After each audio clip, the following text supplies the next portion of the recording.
가장 왕성할 때인데 왜 이렇게 목소리가 약한지. 중고등부 주일학교 다 마찬가지인데요.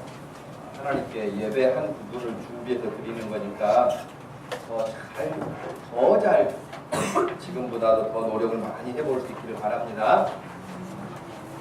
오늘 우리에게 주신 하나님 말씀은 디모데전서 4장 12절에서 16절 말씀입니다. 디모데전서 4장 12절에서 16절입니다.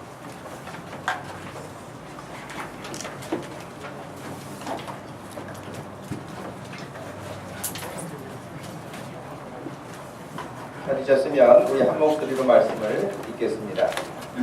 누구든지 내 연수함을 업신여기지 못하게 하고 오직 말과 행실과 사랑과 믿음과 정절에 있어서 믿는 자에게 본이 되어 내가 이를 때까지 읽는 것과 원하는 것과 가르치는 것에 준하라. 내 속에 있는 은사 곧 장로회에서 안수받을 때에 예언을 통하여 받은 것을 가볍게 여기지 말며 이 모든 일에 전심전력하여 너의 성숙함을 모든 사람에게 나타나게 하라. 내가 내 자신과 가르침을 살펴 이 일을 계속하라. 이것을 행함으로 내 자신과 내게 듣는 자를 구원하리라. 아멘. 특별히 15절 이 모든 일에 전심전력하여 너의 성숙함을 모든 사람에게 나타나게 하라. 옛날 개역 성경에서는요, 이 전심전력하여 너의 성숙함을 라고 하는 그 부분을 성숙함이라고 번역하지 않았고 너의 진보를 드러내라 그렇게 번역을 했었거든요. 그러니까 믿음이 그냥 정체되어 있지 않고 한 걸음 더 나가고 또 한 걸음 더 나가는 발전하는 앞으로 전진하는 그 믿음의 모습을 보이라 그렇게 말씀을 번역을 했었죠.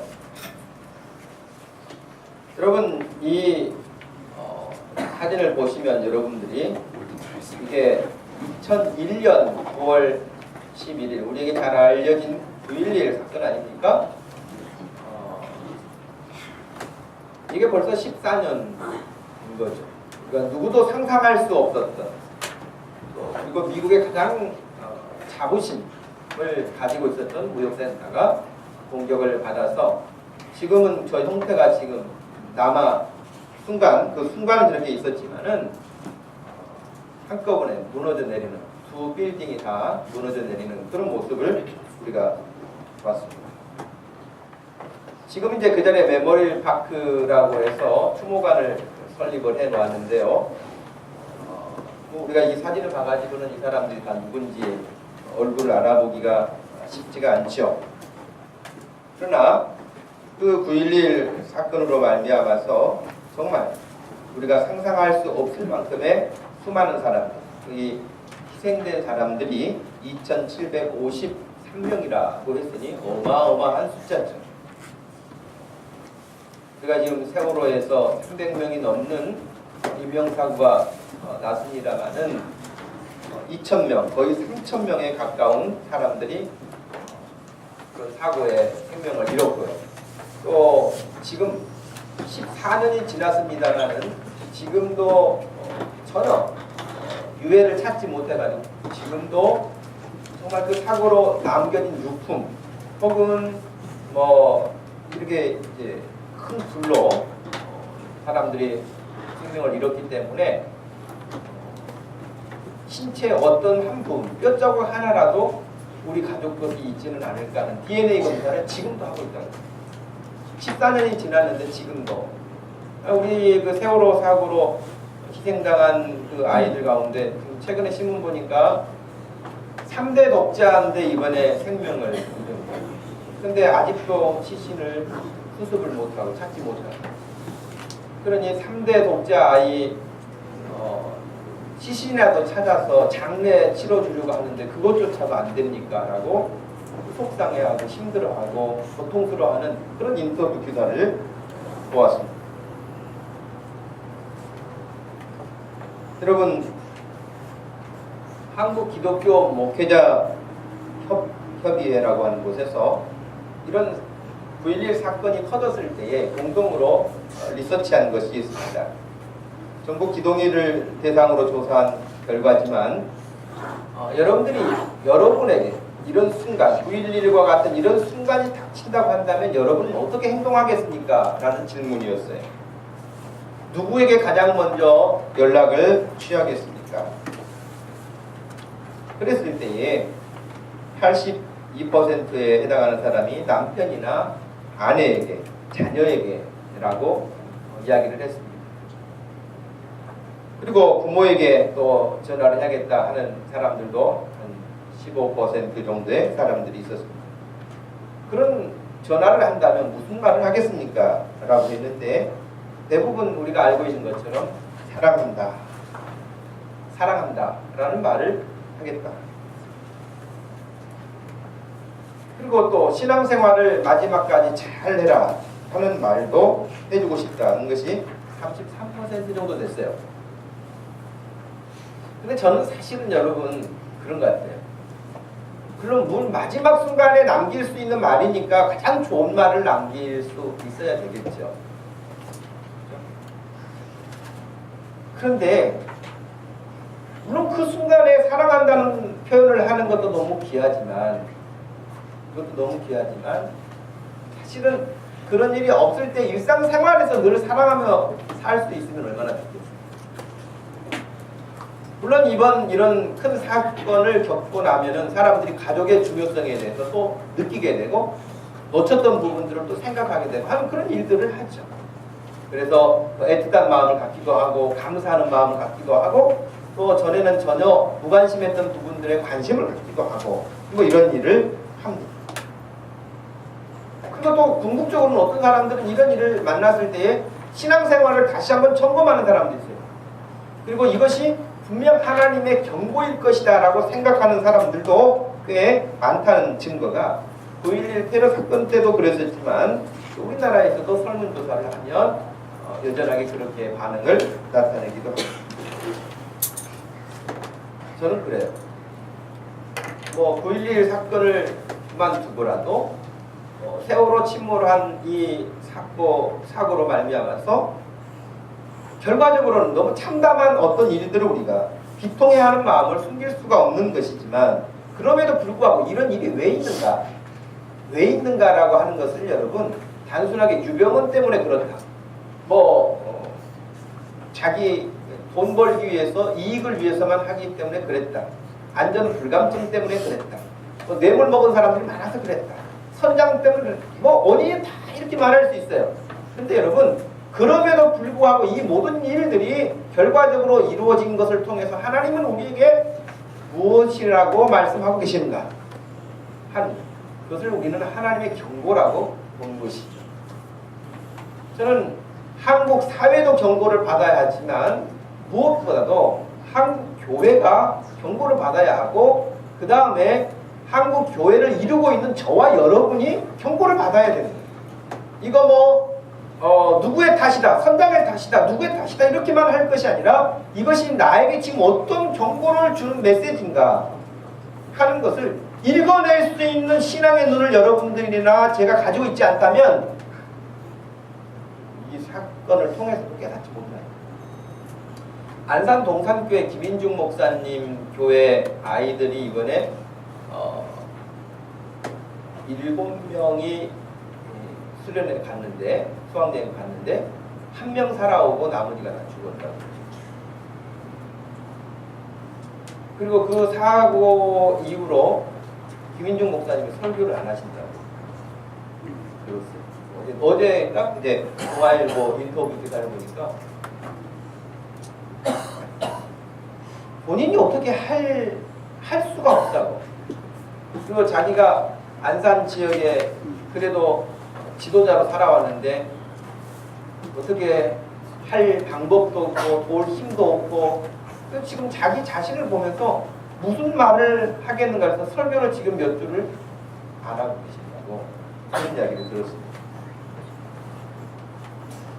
여러분 이 말씀을 제가 서두에 드리는 것은 지금 우리 주변에서 일어나는 크고 작은 모든 일들을 그냥 흔히 말하는 대로 재수 없어서 뭐 그냥 어때서 저때서 그렇게 가지고 넘길 문제가 아니라 이런 사건들이 터질 때마다 이런 저런 일이 있을 때마다 우리 자신들을 정확하게 볼 수 있는 분별력이 생기지 않는다면 안 된다 하는 것입니다.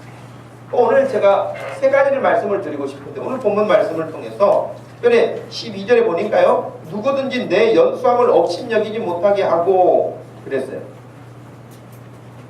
업신여긴다는 거, 업신여겨. 여러분 교회에서는 그러지 않겠지만, 그죠? 교회에서는 그러지 않겠지만, 교회에서도 나이 가지고 이렇게 상대방을 이렇게 누르려고 하는 사람이 있습니까? 물론 마땅히 나이가 나보다 더 한 살이라도 위에 있는 사람을 더 존경해주고 또 깍듯하게 대하고 예의 바르게 대하는 건 당연히 해야 될 그 상식이죠. 상식이죠. 저희도 그런 것 같아요. 저희가 이제 대학원 공부를 할 때는요. 대학원 공부를 할 때는 그냥 학번으로 물론 이렇게 기수가 나뉘기도 합니다만 대학이 아니라 대학원 같은 경우는 특별히 연령층이 다양한 사람들이 오는 거예요. 갓 대학을 졸업하고 온 사람도 있고 군대 갔다 온 사람도 있고 아주 뭐 30대 후반, 40대 후반에 혹은 심지어는 50대, 60대가 돼가지고도 대학원 오신 분들이 있거든요.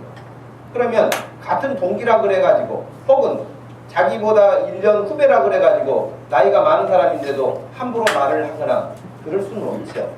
그래서 정확하게 뭐 그런 것을 따지는 원칙을 갖는다면 대학이 몇 학번이냐를 가지고 따지는 것이 대학원을 가지고 따지는 건 아니거든요. 그런데도 불구하고 저희 동기들도 있어요. 저희 동기들도 있는데 동기들도 역시 나이가 많고 적고 있죠. 심지어는 뭐 20년 차이도 나죠. 좀 가깝게는 몇 살 차이도 나죠. 아무리 동기여도 여러분 나이가 한 살이라도 더 많으면 형처럼 혹은 또 나이가 어리면은 동생처럼 해줄 수 있는 그런 관계가 예의가 있는 신앙이라고 저는 생각을 해요. 동기니까 5살 차이 나도 말을 막 논다거나 함부로 한다거나 물론 동기니까 통합니다. 그냥 말을 합니다. 그러나 별로 좋아 보이지는 않아요. 교회 공동체도 마찬가지라고 생각해요. 늘 자기보다 나이가 위에 있는 분에 대해서 예의를 갖출 수 있는 거 필요하죠. 그런데 여러분 세상에서는 가지고 있는 어떤 것, 자기가 나이가 많다든지 배경이 좋다든지 학벌이 좋다든지 뭐 어떤 것들이 있으면은 그 좋은 것들을 가지고 그렇지 못한 사람을 항상 낮춰보려고 하는 그런 거지. 무시하려고 하는 것이 있어요. 지금 사도 바울이 젊은 목사였던 디모데에게 너의 연소함이라는 것은 지금 어리다는 거예요. 나이가 젊다는 거예요. 네가 젊다고 하는 것 그 이유 때문에 무시당하지 않도록 해라 하는 건데 저는 이 말씀을 보면서 단순하게 지금 바울이 디모데에게만 하시는 말씀이 아니고 오늘 여기는 우리 모두에게 해당하며 동시에 더 확장시키면 한국 교회가 지금 한국 사회에서 얼마나 무시당해. 그렇죠? 여러분 한때 유행했던 영화 대사가 있죠. 너나 잘하세요. 그 대사가 어디서 나왔죠? 네? 친절한 군자씨? 네. 너나 잘하세요. 또 밀양이라고 하는 영화에서도 역시 마찬가지죠. 너나 한국교회가 얼마나 조롱당하고 무시당하고 업신여김을 당하는 거예요. 왜 그럴까요? 이유가 있겠죠. 당연히 이유가 있겠죠. 오늘 말씀에 보면은 오직 말, 행실, 사랑, 믿음, 정절 이 모든 것에 있어서 믿는 자에게 본이 되어라. 놀랍게도 한국 교회 크리스찬들과 예수님을 알지 못하는 사람들과의 가치관에 별 차이가 없습니다. 이게 놀라운 일이에요. 예수 안 믿는 사람들이 세상에서 하는 고민 예수 믿는 사람 똑같이 합니다. 그들이 가지고 있는 가치관 똑같이 가지고 있습니다. 어떤 부분에 있어서는 더하는 부분도 있습니다. 그렇기 때문에 오늘 말씀에서 말이나 행실이나 사랑이나 믿음이나 정절에 대한 여기 또 열거되어 있지 않지만은 결혼 생활에 대해서, 사업하는 일에 대해서, 직장 생활에 대해서, 학교 생활에 대해서 다 마찬가지예요. 그 부분에 있어서 믿는 자에게 또 다른 사람 앞에 본이 되라는 거예요. 저는 예를 들면 여러분들이 예배를 지금 드리잖아요. 아이들하고 같이 예배를 드린다고요. 제가 아이들하고 같이 예배를 드리도록 하는 가장 큰 이유 가운데 하나도 어른들이 혹은 선생님들이 예배 드리는 모습을 아이들이 그대로 배웠으면 좋겠다는 거예요. 그렇다면 지금 어른들이 예배 자세가 어때야 되는가 하는 거겠죠. 지금 내가 하나님께 예배 드리는 자세가 어떠하고 있는가 하는 것도 점검해야 되겠죠. 그런데 이런 부분에 있어서 본이 되지 않는, 어쩔 때는요, 저는 이제 뭐 민방위 훈련도 다 교육이 끝났습니다만은 민방위 훈련을 가면은 보통 여러분 아침에 일찍 하잖아요, 교육을. 여러분 지금도 민방위 훈련 하나요? 민방위 교육 소집해가지고 뭐 이렇게 운동장에 모아놓고 뭐 하고 그런 거 하는지 모르겠어요. 근데 제가 민방위 훈련을 받을 때 아침 일찍 가면 전부 다 강당에 모아놔요. 그리고 앞에 강사들도 와서 바뀌어요. 그러는데 거의 다 팔짱 끼고 눈 감고 아예 잡니다. 딴짓합니다. 강의 듣는 사람은 10%도 안 돼요. 그리고도 우리나라가 이렇게 존재하는 것은 하나님의 은혜가 아니면 존재할 수 없어요. 안전의식 없습니다. 강의 귀하게 듣는 사람 없습니다. 그것처럼 예배 드리는 사람의 모습을 봐도 민방위 훈련자하고 거의 비슷한 사람들이 있다는 거예요. 가치관이 다르지 않다는 거예요. 저는 우리 전에도 몇 번 말씀을 드렸지만은 우리 학생들, 우리 자녀들이 학교에서 진짜 야 쟤네들은 예수 믿는 애들이랑 다르다고 선생님들이 알아볼 수 있고 친구들이 알아볼 수 있는 그런 일이 어렵지 않아요. 그런데 대부분의 학생들이 내가 그렇게 했다가는 친구들 사이로부터 이렇게 왕따 당하지는 않을까? 미움 당하지는 않을까? 그런 생각 때문에 같이 어울리려고 걔네들이 하는 욕도 같이 따라서 하고 좋지 않은 행동도 같이 따라서 하고 같이 이렇게 어울리면은 뭐 되는 것처럼 착각하는 그런 일들이 있거든요. 그러나 여러분 어릴 때부터도 하나님의 사람들은 자기의 정체성이 명확합니다. 같지 않아요. 사업하는 사람도 마찬가지겠죠. 직장생활 하시는 분도 마찬가지겠죠. 예수 믿는 사람의 삶의 세계관은 다릅니다. 그럼 지금 여기 오늘 말씀과 같이 이 모든 영역에 있어서 네가 본이 돼야 되는데 본이 되어야 네가 어리다고 무시하지 않는다는 거예요.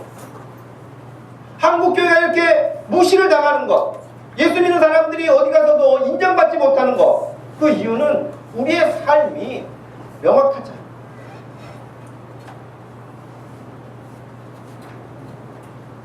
저는 그 일에 대해서 뭐 교회, 교단에서 혹은 또 뭐 총회에서 위에 있는 어떤 그런 어른들 누구의 문제가 아니고 오늘 여기 있는 저와 여러분 개인의 문제예요. 내가 지금 하나님 앞에서 어떤 사람이냐가 한국교회의 모습이거든요. 여러분이 지금 옆에 앉아있는 사람을 정말 인정해주고 존경할 수 있으면 한국교회는 존경받는 거예요. 근데 지금 옆에 사람 예배하는 거나 신앙생활 하는 거나 학교 생활 하는 거나 직장 생활 하는 거나 여러 생활을 할 때 그냥 같이 교회는 다니지만 존경까지는 아니야. 그냥 아는 사람이야. 이런 수준이면 여러분 한국교회를 세상 사람들이 볼 때는 그것보다 더 밑으로 봅니다. 그러니 옆에 사람을 존경할 수 있는 마음도 있어야 되겠지만 옆에 사람이 나를 존경할 수 있고 인정할 수 있는 그런 믿음의 사람이 되기를 축복합니다. 네. 본인이에요.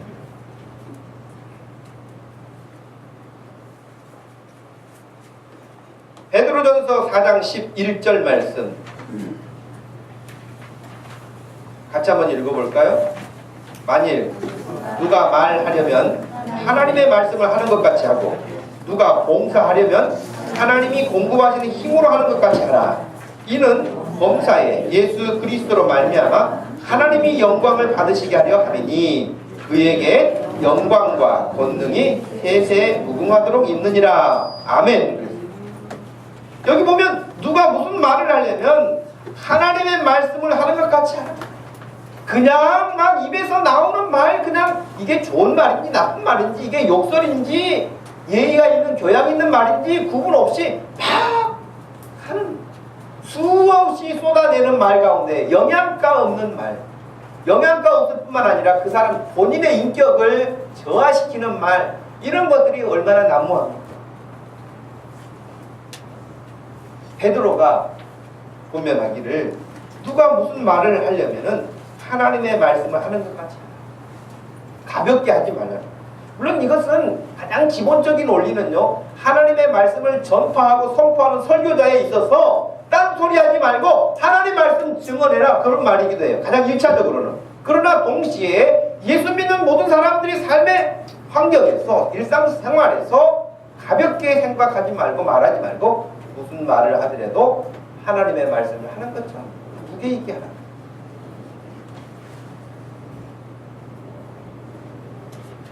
그렇게 하면은 부부싸움도, 친구들과의 싸움도 많이 줄어들지 않겠어요?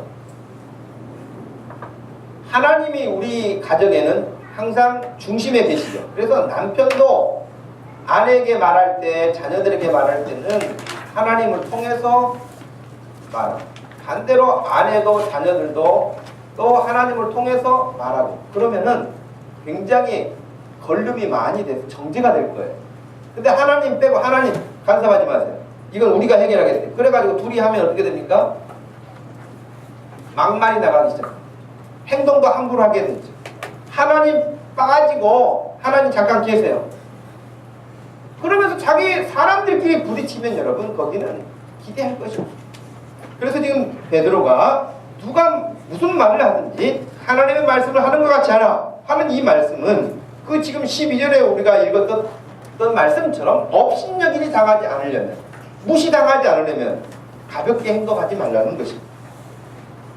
러빙갓이라는 책을 잘 쓴 폴슨이라는 사람이 이런 이야기를 했습니다. 만일 당신이 진정으로 그리스도께 순종한다면 성경 말씀을 마음에 새기게 될 것이고 그것에 따라서 산다면 당신은 세상과 갈등을 일으킬 수밖에 없다. 저는 여러분들이 좀 글쎄요, 이해하고 들으세요. 나는 여러분들이 세상하고 굉장하게 친한 것 같아. 세상하고 너무 친해. 갈등이 없어.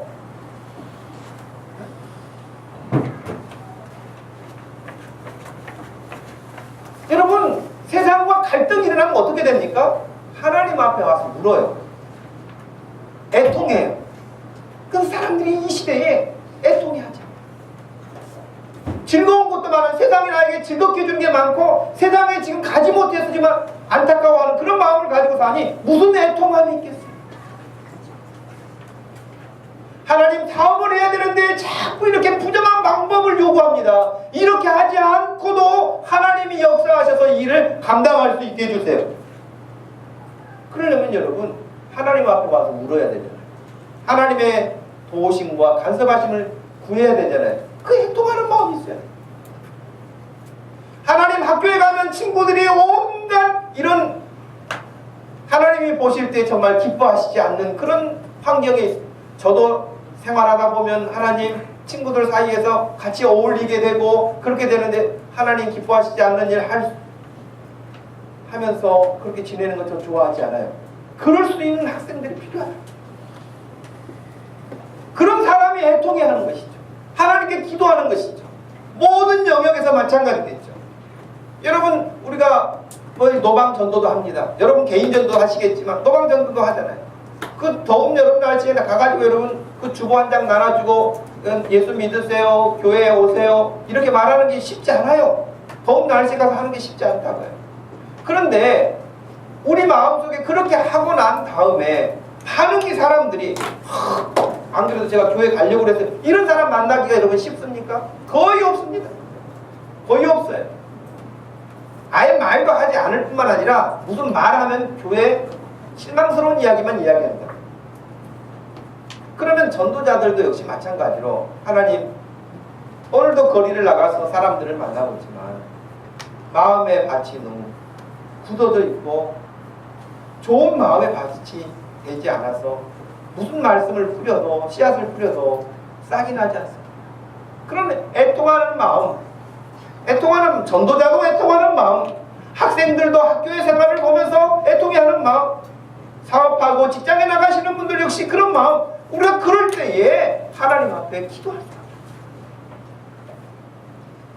여러분, 세상하고 친하게 지내지 마시기 바랍니다. 왜 아멘을 안 하시죠? 목사님 왜 세상하고 나하고 이간질 시키세요? 그러세요? 여러분, 세상하고 우리하고는 하나가 될 수가 없어요.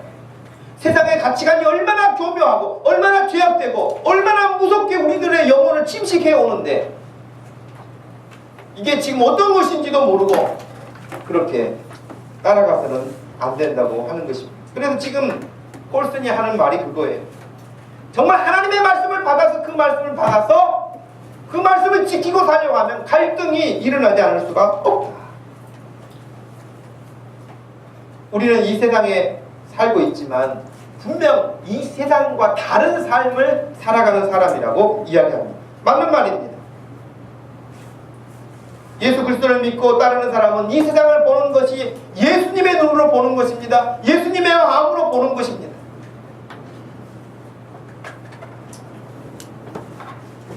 지난 금요일에 기독신문에 기자가 저희 교회 취재할 부분이 있어서 왔어요. 그래서 이제 주심교회 왜 이름이 많은데 주심교회라고 했습니까, 목사님? 대한민국에 주심교회가 몇 개 있기는 있더라고요. 주심교회가. 근데 목동 주심교회는 하나 있죠. 그래서 제가 앞에 이제 지역 이름을 넣은 것도 다른 데하고 혼란스럽지 않도록 하려고. 그리고 그 교회 어디 있어요? 그렇게 물어보지 않게 하려고. 좀 더 범위를 넓혀서 서울 주심교회 그랬으면 사람들이 서울 동서남북이 어디 있는지 잘 모르잖아요. 근데 제가 답은 그랬죠. 주님의 마음을 품는 교회가 되기를 원해서 어떻게 보면 교회라면 당연히 가져야 될 마음이지만 저도 여러분도 주님의 마음을 품고 살아가고자 하는 마음이 우리 주심교회. 혹이라도 여러분 주변의 사람들이 야, 너는 주심교회 다닌다면서 너는 도대체 주님의 마음이 어딨냐? 이렇게 핀잔을 듣는 일이 없기를 바랍니다. 네. 정말 주심교회 다닌다더니 주님의 마음을 가지고 있구나. 주님의 긍휼의 마음, 주님의 공의로운 마음, 주님의 진리의 마음을 다 품고 있구나. 그럼 여러분 인정받을 수 있는 교회가 되어야 되지 않겠습니까?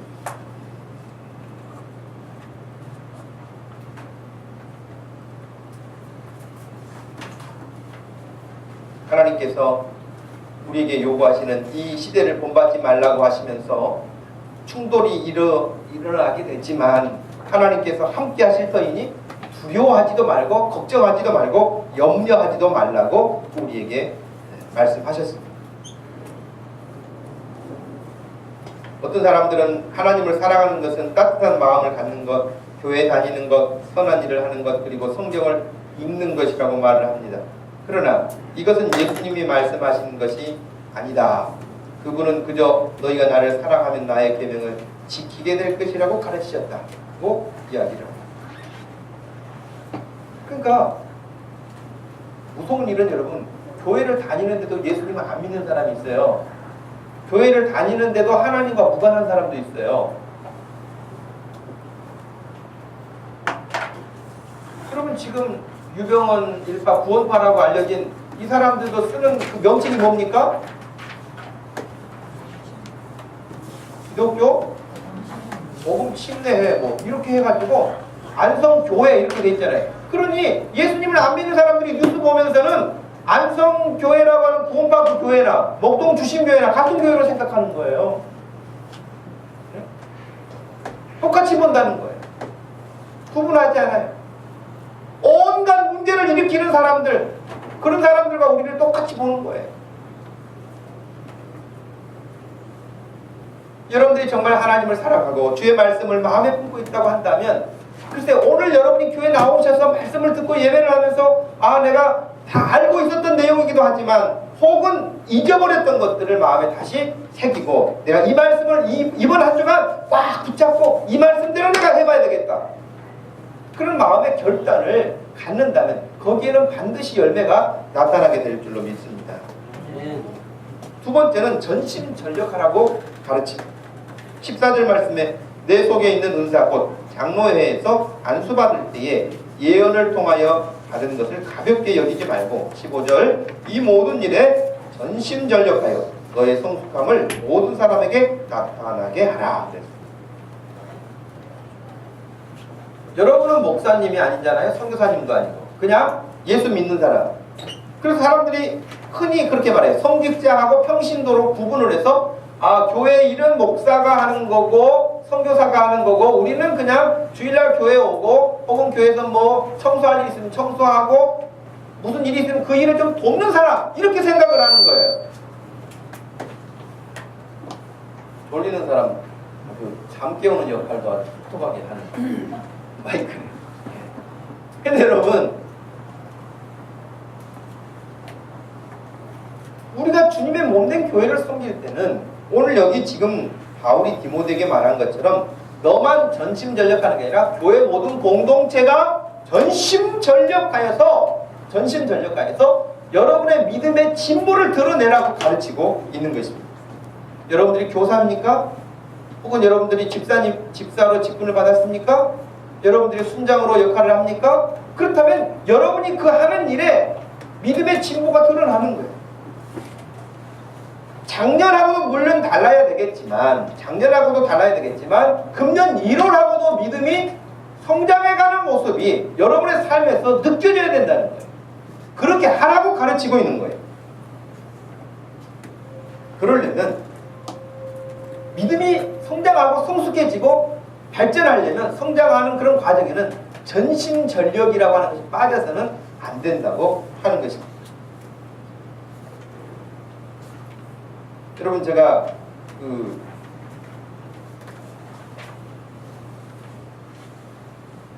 영상물 가운데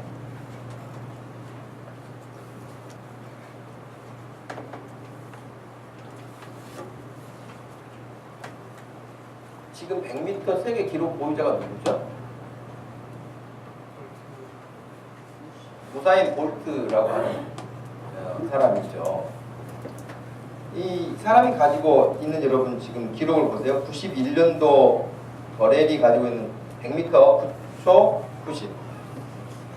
여러분 기록이 단축됐는데 어떻게 단축됩니까? 뭐 어마어마하게 단축됩니까? 9초에서도 또 나눠가지고 90, 86, 85, 84, 79, 77 정말 느껴지지 않을 만큼의 기록을 단축하는데 어떻게 해야 그렇게 단축이 됩니까?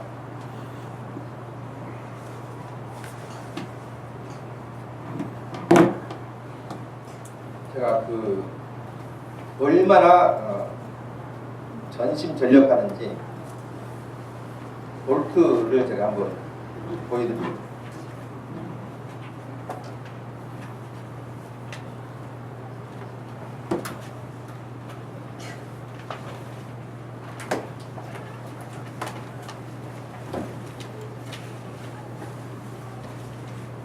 볼트가 나오잖아요.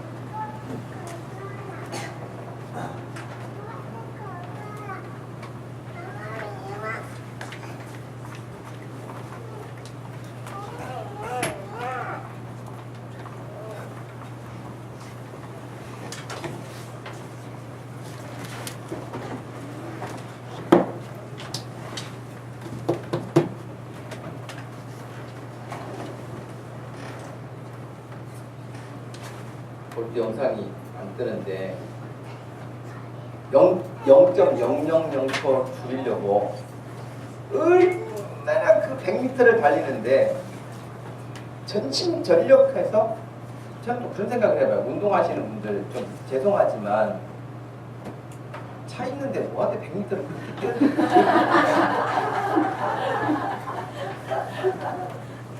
차 놔두고 바로 100m를 그렇게 생명 걸고 뛰는지 42.195km 마라톤 차 타고 금방 가면 되는데 막 시간이 단축한다고 뛰는 일, 그건 정말 옛날에 있었던 일들 아닌가 싶어요. 모든 운동이 다 마찬가지죠. 축구도 마찬가지죠. 그 공 하나 놓고 그 양쪽에서 그거 공 뺏으려고 그렇게 뛰어다니면서 네? 그거 아니에요? 가르치고 이제 그러는데, 전심전력이라고 하는 것은 그 작은 거 하나라도 더 앞으로 나가기 위해서 모든 것을 절제하고 모든 것을 집중해서 운동하는 사람들은 그 일에 집중. 여러분, 우리 믿음이 잘하는 일에 있어서, 아니 그건 잠깐 있다가 없어지는 거예요. 잠깐 있다가 없어지는 것인데도 불구하고 사람들이 그 기록을 단축하기 위해서 그렇게 애를 쓰는데, 우리는 이론상 최소한 우리가 믿고 고백하기는 영원한 것이다, 가치가 있는 것이다, 놀라운 것이다, 복된 것이다, 그러면서도 전혀 투자를 하지 않는다면 분명히 거짓말을 하고 있든지 진실이 아니든지 그렇겠습니까?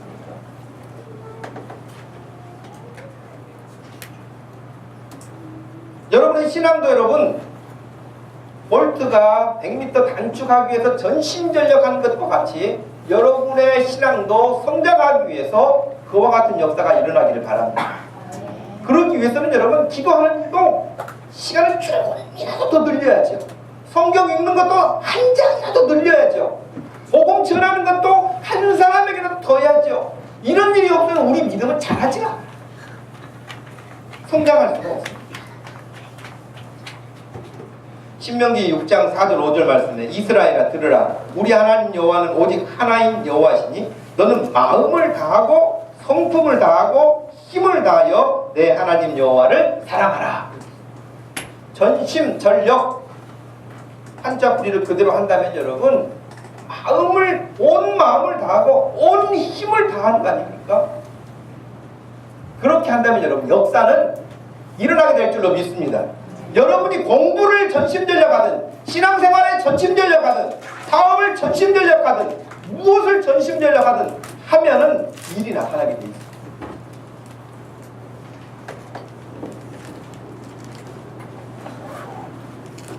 예수님을 믿고 대충 그렇게 살 수는 없습니다.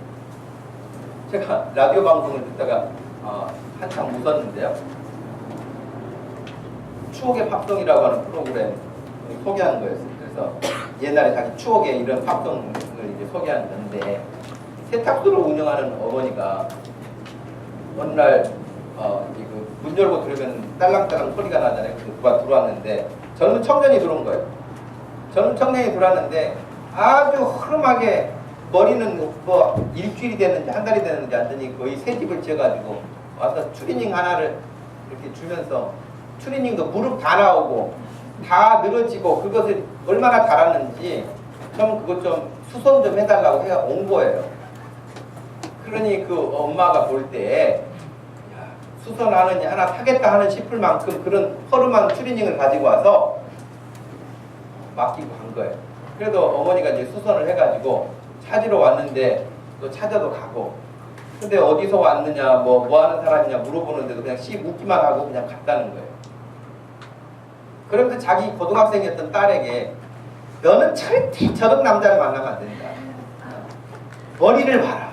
새가 지불지게 생겼고 어른이 물어보는데도 씩 묻고만 가고 옷 입고 다니는 저게 뭐냐? 절대 저런 남자를 그랬더니 그 딸도 하는 말이, 엄마 저도 다 보는 눈이 있어요. 제 눈이 얼마나 높은데. 그런다면서 걱정하지 말라고 그렇게 이야기를 했어요. 근데 그렇게 해가지고 한 1년이 지났는데요.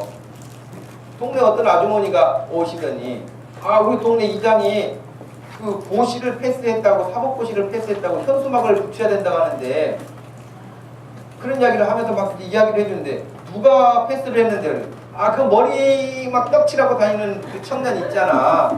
걔가 이번에 사법고시를 패스했대. 근데 갑자기 절대 저런 애를 만나면 안 된다고 하더니 어머니가 달라지신 거예요. 그리고 늘 세탁소에서 흔히 말하는 뽕짝을 틀어놓고 즐겁게 생활하시는 분이었는데, 그 청년이 혹이라도 올까 싶어서, 야 우리도 수준을 높이자 그래가지고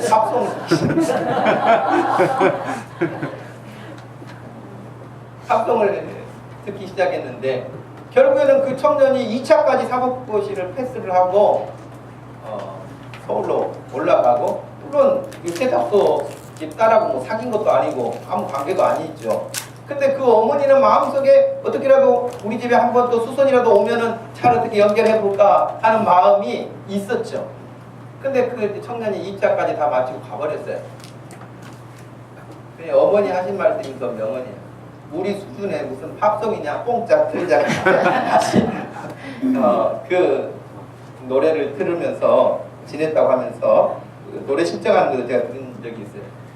여러분, 우리가 예수님 믿는 게 이렇게 아니라는 거예요.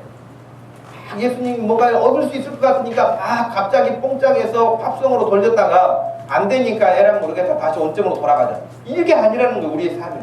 우리의 믿음과 우리의 신앙이라고 하는 것은 예수 그리스도를 만나면 그냥 있을 수 없는 그런 놀라운 일이죠.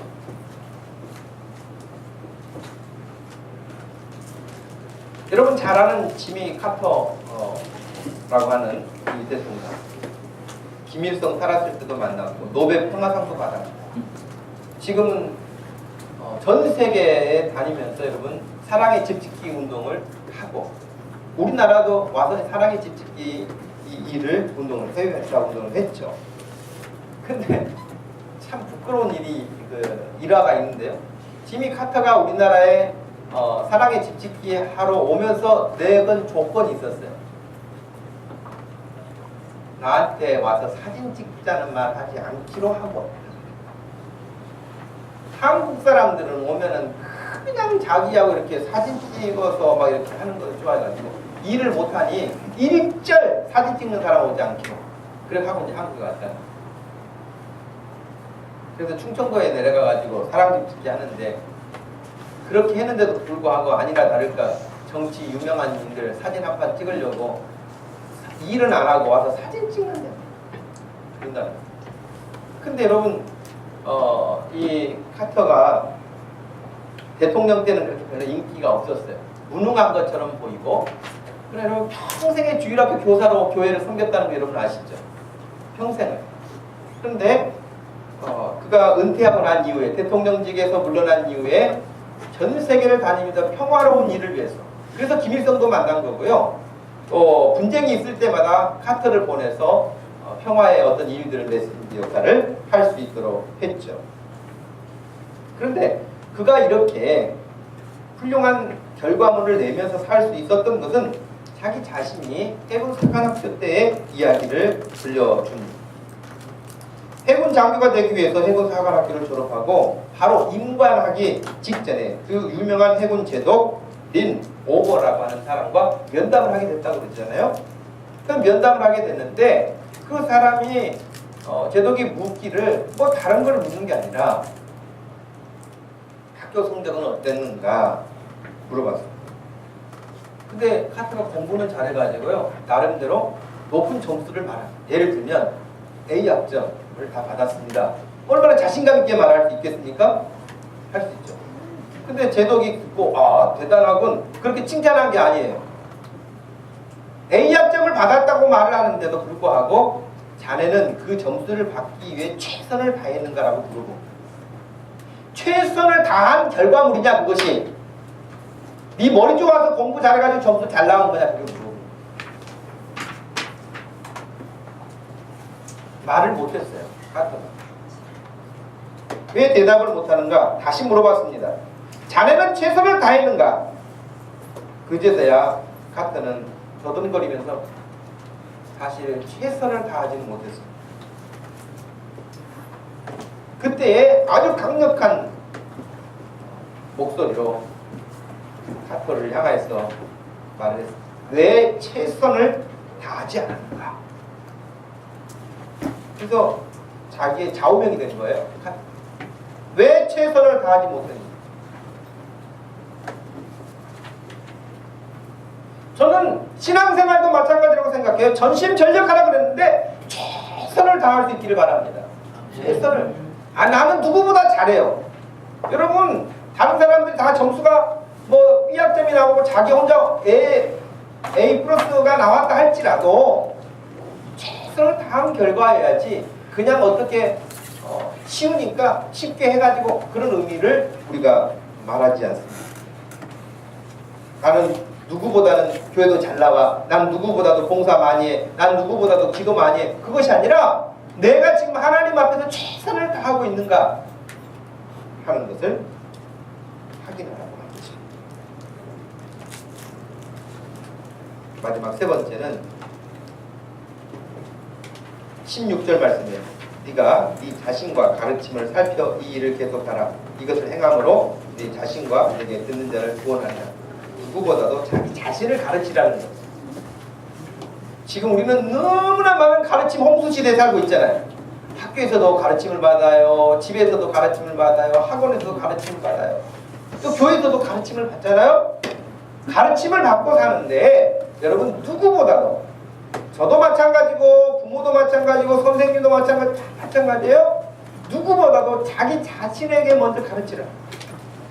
내가 내 자신과 가르침을 살펴 이 일을 계속. 고린도 전서 9장 27절 말씀에 사도 바울은 내가 내 몸을 복종하게 하는 이유는 내가 다른 사람에게 복음을 전파한 후에 내가 도리어 버림이 될까 두렵다. 바울은 이런 마음을 가지고 늘 복음을 전하고 하나님 앞에서 믿음으로 살았던 사람이에요. 다른 사람에게는 좋은 날 잔뜩 해주고 자기는 그렇게 하지 않아서 하나님께 버림이 받으면 어떨까?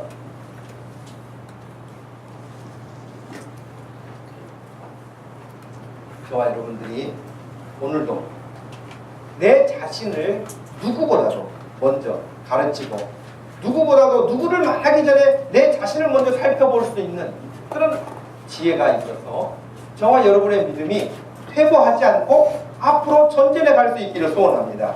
네. 여러분이 이렇게 나와서 예배하고 또 주중에 나와서 전도하고 새벽에 나와서 기도하고 봉사하고 하는 그 모든 일들을 통해서 우리 주님이 기뻐하실 수만 있다면, 우리 주님이 원하시는 일이라고만 한다면 뭘 못하겠어요?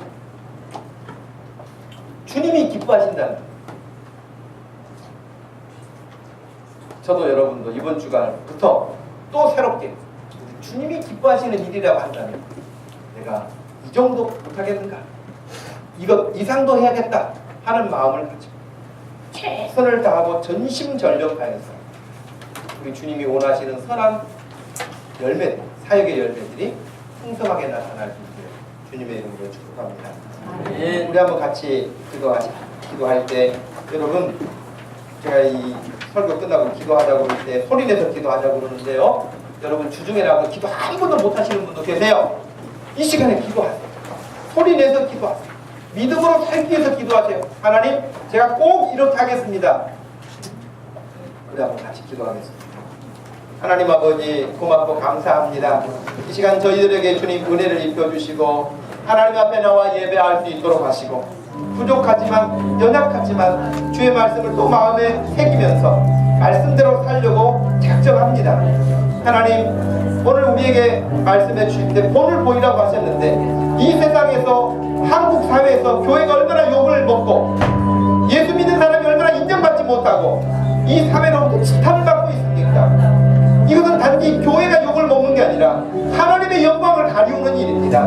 하나님, 이 일을 내 자신부터 하나님 앞에 본을 보일 수 있도록 말하는 것, 생각하는 것, 행동하는 것, 우리의 모든 삶에서 본이 되라고 하신 말씀을 기억하며 살게 하여 주옵소서. 전심전력하라고 했습니다. 세상에 운동하는 사람들도 0.00초를 정말 0.1초를 단축하기 위해서 그토록 애를 쓰는데, 우리는 영원하신 주님의 그 나라를 위해서 왜 투자하지 못하겠습니까? 우리 마음을 다하게 하여 주옵소서. 힘을 다하게 하여 주옵소서. 이 시간에 기도하는 대로 이루어지게 하여 주시기를 원합니다. 하나님, 다른 사람에게 말하기 전에 내 자신을 먼저 가르치게 해주시고 내 자신을 돌아보게 해주셔서 하나님, 내가 먼저 달라지고 성장하고 변화되어져가는 이런 역사가 일어나서 이것이 모여서 가정이 되고, 가정이 모여서 교회가 되고, 교회가 모여서 하나님의 나라가 이루어지게 하여 주시옵소서. 하나님 아버지, 감사합니다. 오늘 저희들에게 주님께서 예배할 수 있는 이 환경과 시간을 주시고 믿음을 주셨사오니 우리가 부족한 것 많습니다. 연약한 것도 많습니다. 그러나 최선을 다해서 전심전력해서 주님이 원하시는 그 일 한 가지라도 이번 주간에 붙잡고 승리할 수 있도록 힘을 더하여 주옵소서. 입을 열어 주님 앞에 기도하게 하시고 찬송하게 하시고 하나님을 향하여서 마음을 다할 수 있는 그런 복된 인생이 되게 해주셔서 우리 어린아이로부터 어른에 이르기까지 모두가 주 안에서 행복하게 해주시고 우리 주의 사랑을 받으며 살게 해주시고 여러 가지 세파의 많은 일들이 몰려온다 할지라도 굳건히 설 수 있도록 주님의 강한 팔로 붙들어 주옵소서. 감사하신 예수님의 이름으로 기도하옵나이다.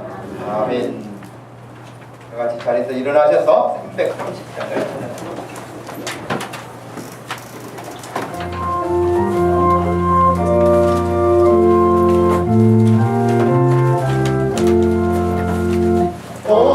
밤시 내리니 내 직분 지켜서 찬이슬 외칠 때에 일찍 일어나 해 돋는 아침부터 힘써서 일하라. 일할 수 없는 밤이 속히 오리라. 어둠 밤시 내리니 내 직분 지켜서 일할 때 일하면서 놀지 말아라. 낮에는 수고하라. 쉴 때도 오겠네. 일할 수 없는 밤이 속히 오리라. 어둠 밤시 내리니 내 직분 지켜서 진을 내비낀 곁에 힘써 일하고 그리 지나하여서 어둡게 되어도 할 수만 있는 대로 힘써 일하라. 지금은 우리 주 예수 그리스도의 큰 사랑과 그 측량할 수 없는 은혜와 우리 하나님 아버지의 놀라우신 사랑의 기쁨과 성령 하나님의 감동 감화하심이 주님 기쁘시게 하고자 하는 마음의 결단을 가지고 이번 한 주간도 살기로 작정하는 사랑하는 모든 성도들 머리머리 위에 지금부터 영원토록 함께 계실지어다. 아멘.